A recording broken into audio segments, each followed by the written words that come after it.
Клуб Уинкс. Блум издържа изпита си в симулационната зала. Но подлите Трикси разкриха силата на магическите й способности. Тя се равнява на тази на драконовия пламък. Малкият Кико изпадна в критична ситуация, но успя да се спаси благодарение на мързела си. Чудовището и върбата. Не, наистина, този път прекали. Ще спра това безобразие. Стела, какво става? Какъв е проблемът? Флора се престарава, както винаги. Провеждам няколко експеримента и аз имам изпит. Стига бе, занимаваш се с това от месеци.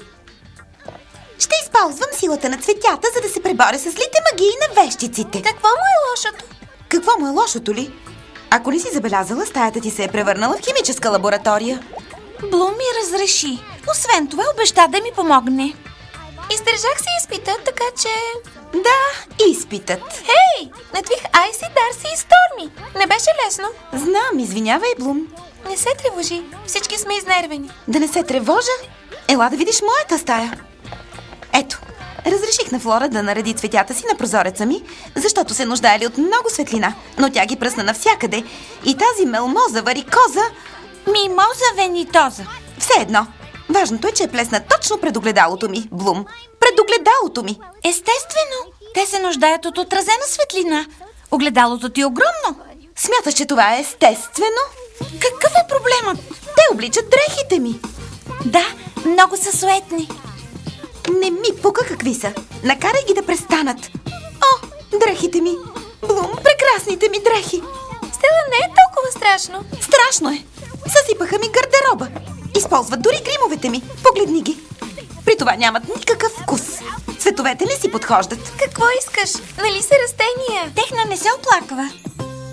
Здравей, Муза, виждала ли си Техна? Не се е мяркала от сутринта. Имате ли някакви проблеми с растенията ми? А? Какво? Донесла си растения в стаята ми? Да, помолих Техна да засади няколко семена на тъмно в гардероба си. Техна!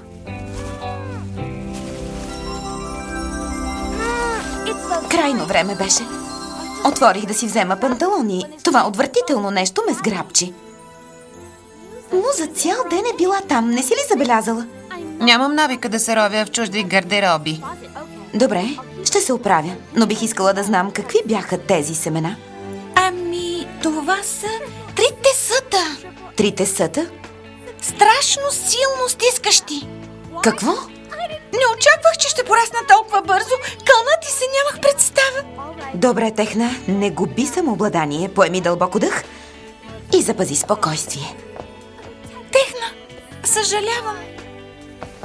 Всичко е наред, Флора, но смятам, че тези убийци трябва да изчезнат от тук. Права си. Веднага ще разчистя всичко. Ще си изнеса заедно с нещата си към калното блато. Към калното блато?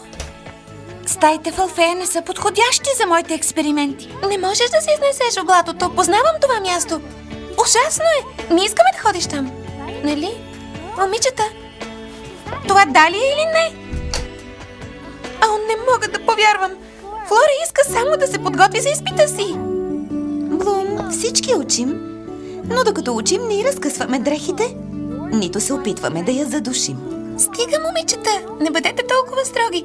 Изпитът на Флора е съвсем скоро. Аз обещах да й помогна. А там, откъдето идвам, държим на обещанията си.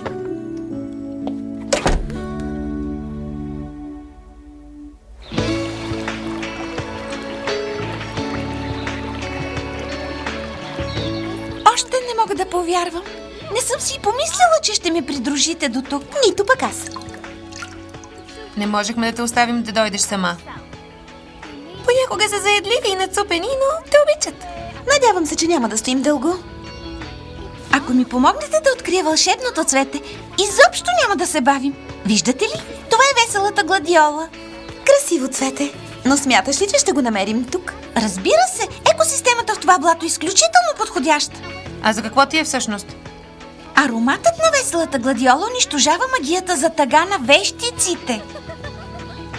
Добре, тогава какво чакаме? Да намерим това цвете и да се прибираме. Не е толкова лесно. Гладиолата е капризна. Няма да се остави да я откъснем. Не ми казвай, че ще убеждаваме да тръгне с нас. Писна ми от ходещи растения. Само ще я помолим да разтвори едното си венчелистче. После ще използваме капка от това, което е мое откритие. Вижте само!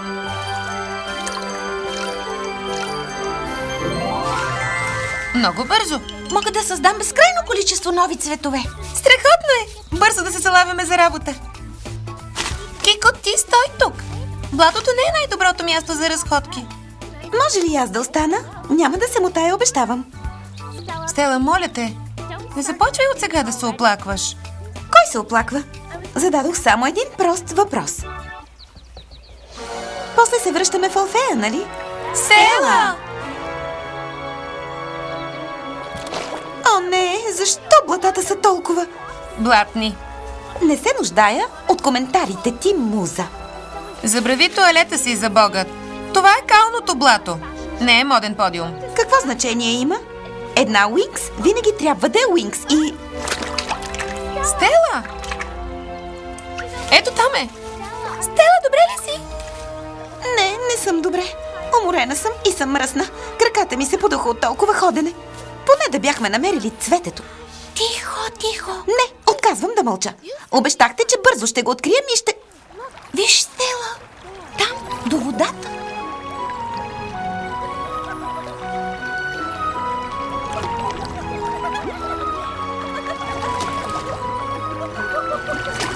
О, колко са красиви. Да, и толкова нежни. Земноходещи, да бягаме бързо! Не, почакайте. Моля ви, няма да ви нараним. Ние сме ваши приятели и се нуждаем от помощта ви. Какво фантастично място! Вижте цветята! Лилии и гладиоли. Добре, че водните нимфи ни доведоха тук. Сигурна съм, че ще намерим каквото търсим. Какво има, Стела? Да не си прехапала езика? Погледнете тук долу, във водата.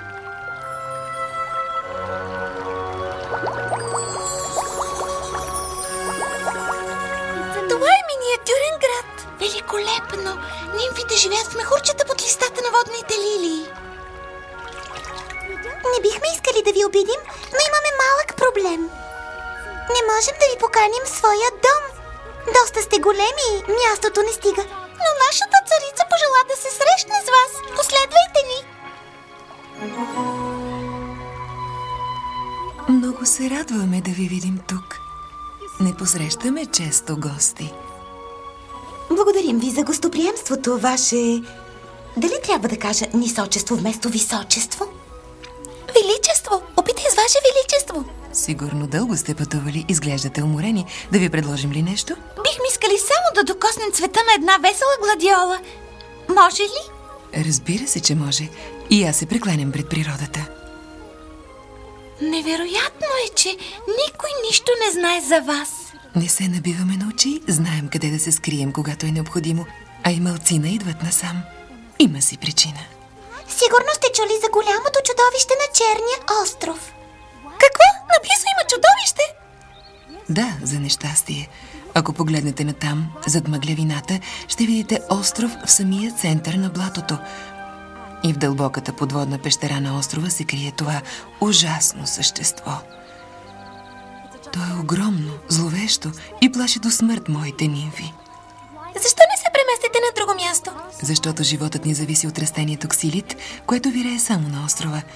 С много търпение и усилие от него правим здрав, прозрачен материал. Използваме го за мехурчетата, в които живеем. Без ксилит ще трябва да останем над водата, където дебнат хищниците. Но заради чудовището все по-трудно се снабдяваме с листа от ксилит. От време на време една от нас доброволно тръгва към острова, за да вземе поне едно листо. Този път беше Лизис. Какво? Какво има? Какво се е случило с Лизис? Така и не се върна. Това е ужасно. Такава е съдбата ни, от дълго време живеем така. Крайно време е нещата да се променят. Готови ли сте, момичета? Само кажи, Блум.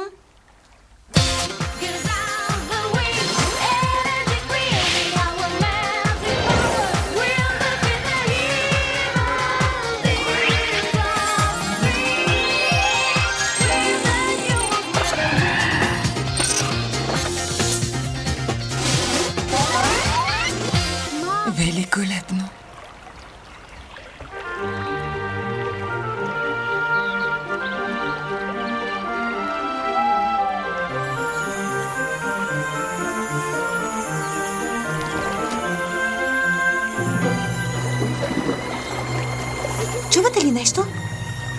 Не, нищо. Знаете ли, момичета, мислих си... Царицата каза, че чудовището е огромно, но за нея и ние сме гиганти, така че ако приравним нещата, то сигурно е среден размер, нали? Логично е. Какво е това?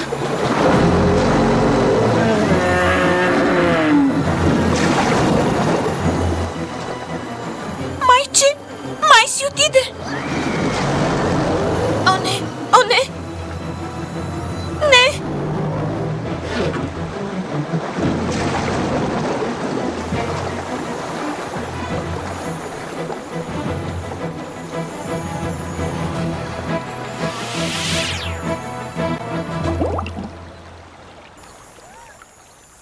Опа! Къде изчезна? Супер! А сега? Имаме само една възможност. Трябва да спасим Муза. Да, но как? Водата не е от нашите елементи. Ще използваме въздушните мехурчета, както нимфите. Чудесна идея! Готови ли сте? Разбира се! И сега един последен штрих. Лукс Луминос.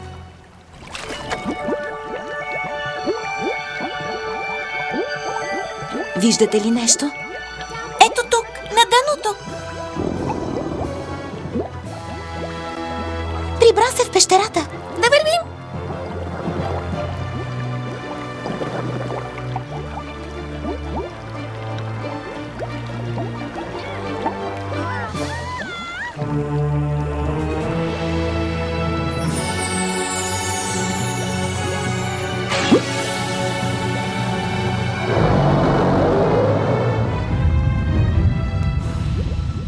Какво става?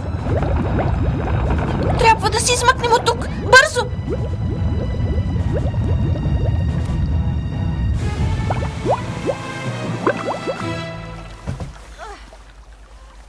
Бяхме на косъм от смъртта. Къде се намираме? Не познавам това място. Не знам. Изглежда сме на острова. Ако е така, трябва много да внимаваме. Защо? Чудовището изчезна, нали? Няма от какво да се боим. Чудовището не е изчезнало. Прибра се в пещерата си. Флора, знаеш ли какви са тези дървета? Ами, приличат на червени върби. Виж ти, моето прозяване е заразно. Изглежда са засадени в определен ред. Това е типично за тях. Израстват в спирала около главното дърво. Имат главно дърво? Странно. Сякаш самото им разположение ни води към него. Прекрасно място, нали? Много е тихо. Чуваш ли птиците? Всъщност не. Точно така, това не е ли странно?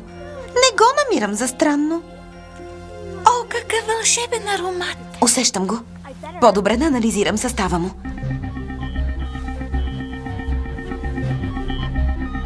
Не, невъзможно. Това вещество е приспивателен газ. Момичета, момичета! Тези камъни, покрити с мъх, са като пухени възглавници. Толкова меки. Стела, не дишай. Не дишай. Не, събуди се, Стела. Не затваряй очи. Добре, добре. Нави будилника за 7. Флора, Муза. О, не, събудете се.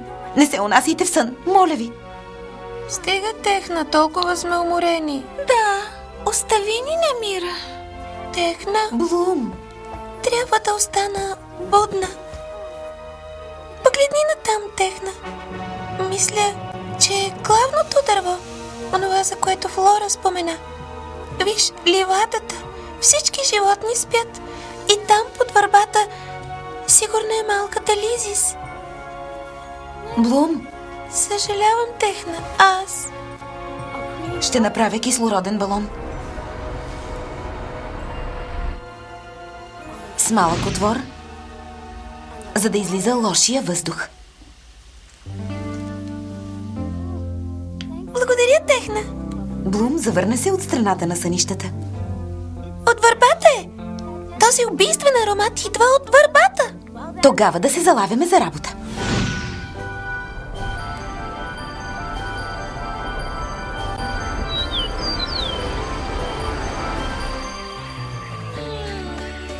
Къде съм? Какво се е случило?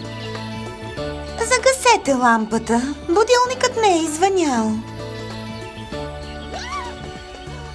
Разкарайте това от мен. Някой да направи нещо. Бързо! Стела, спокойно, съвсем мъничко насекомо е. Отвратително!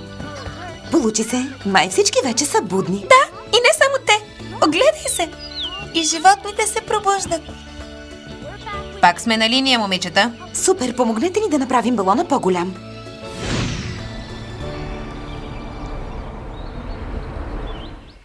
Ти си Лизис, нали? Да, и знам кои сте вие. Много съм ви благодарна, че ме събудихте. Откъде знаеш кои сме? През цялото време, докато спях, поддържах телепатична връзка със света наоколо. Усетих, че идвате. Чудовището. Не е това, което си мислите. Чудовището не идва тук.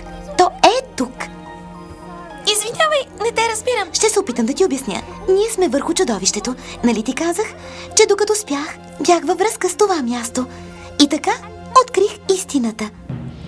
Този остров всъщност е гигантска костенурка, приспана от червената върба. А чудовището от пещерата е главата на костенурката, която се показва от време на време. Земетресението, което усетихме, е опит на костенурката да се размърда из блатото. Добре, ако е така, значи сме успели да я разбудим. Не, за съжаление, магията ви се разпростира само над една малка част от черупката й. Горкичката тя мърда на сън, както е правила години наред. Щитът ще изчезне, когато си тръгнем. И всичко ще бъде както преди. Какво? Пазете се! О, не! То полудя! Почакай малко. Сега ще те превърна в бонзай. Да видиш как се тормозят по-дребни създания. Разбира се, корените. Там трябва да ударя. Под земята.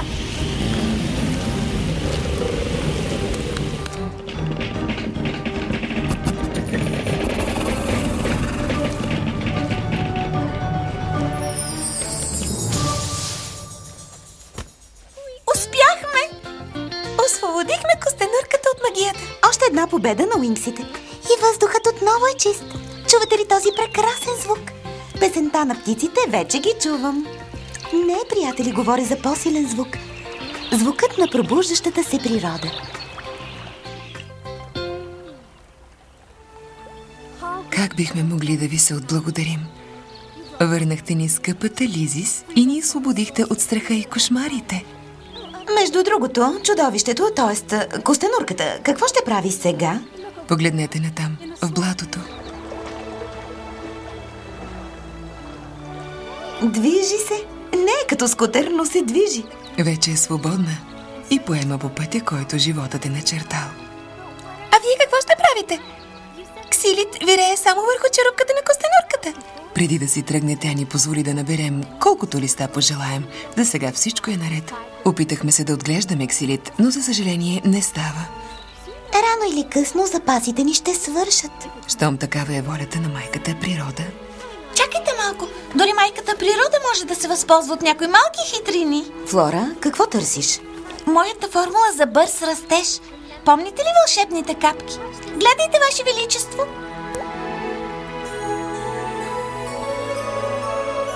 Великолепно! Браво, Флора! Отлично! Сега ще й позволите ли да използва вашите стаи за експериментите си? Ами, аз... Като се вземе предвид крайния резултат, май трябва да преразгледаме становището си. Няма значение, момичета. От сега нататък ще се ограничавам само в пространството, с което разполагам. Момичета, не знам как да ви благодаря за това, което направихте. Но като израз на нашата признателност, бихме искали да ти дадем това, Флора. Веселата гладиола! Тя позволи да я откъснем за теб. Знае, че ще се грижиш за нея. Щом се прибера, ще я засадя в най-обогатената почва. Чудесно, Флора! Сега можеш да си сигурна, че ще си вземеш изпита. Благодаря, Блум. А утре е твой ред. Нали, Стела? О! Не.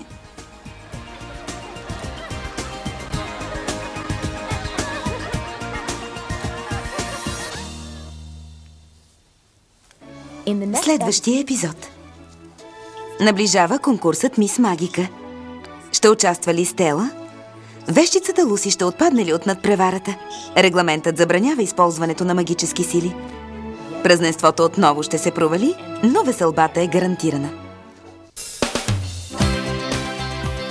Преводач Яна Янева. Редактор Екатерина Късметлийска. Тон режисьор Дора Маринова. Ролите озвучиха артистите: Силвия Лулчева, Елена Русалиева, Венета Зюмбюлева, Васил Бинев, Борис Чернев, Николай Николов.